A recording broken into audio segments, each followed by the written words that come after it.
Steve, Steph was saying yesterday just the process of having those checks and balances with you and Bob and Chelsea that he's learned that he needs to be a better salesman. But what's that been like overall, kind of dealing with that tug and pull?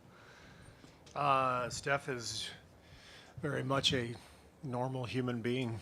He's just, very easy to talk to and thoughtful, and he'll listen to everything, and then you just sort it out together. And that's the beauty of Steph. No matter what you're talking about, whether it's coming back from an injury or, how you're going to attack in a game, what your game plan is, he's a partner. He's a collaborator, and you're just trying to come to the best solution. Steve, obviously getting off to a good start is important in this game. Hypothetically speaking, what would be the benefits of having a guy like Kevon Looney in the starting lineup tonight? Oh, I see how this is going. Hypothetically, well, he guards multiple positions. He's done a good job on Davis, and he can switch onto guards. So that would be the hypothetical benefit of starting Kevon. Do you want anybody else? Or? Okay.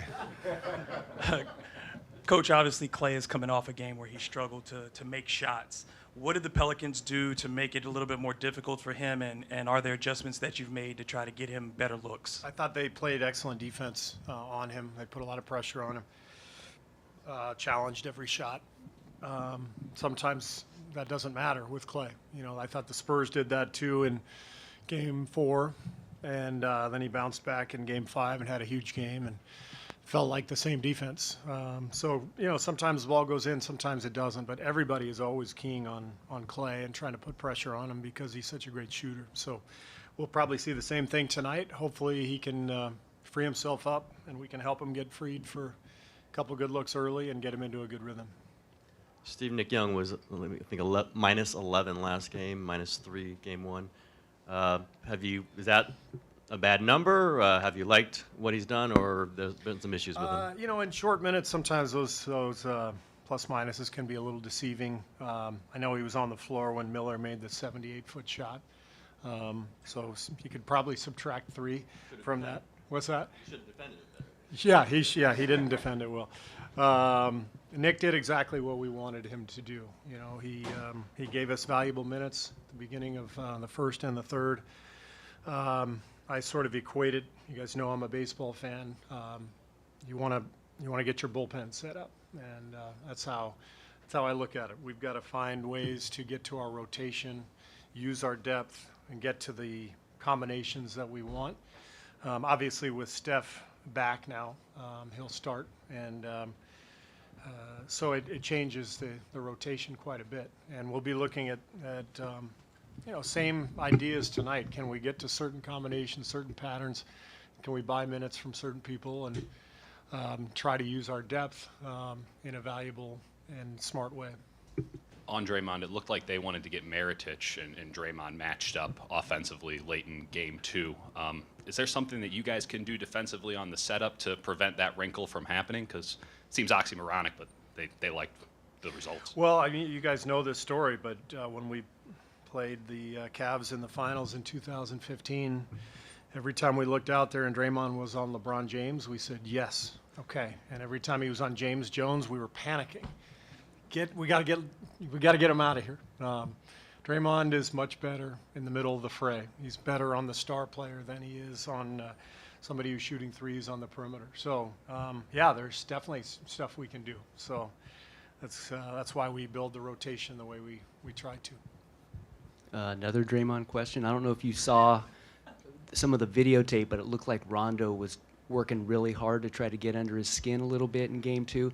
Draymond's always going to play with a lot of emotion, but has he gotten a little bit better at stepping back from that kind of situation?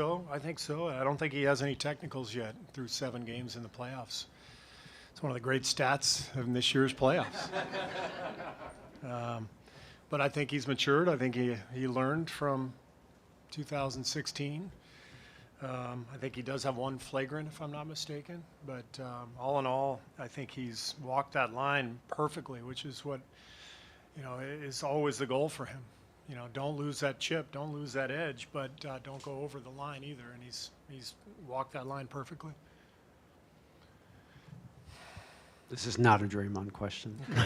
You have said you have multiple centers, maybe 5 or 6 centers on your squad.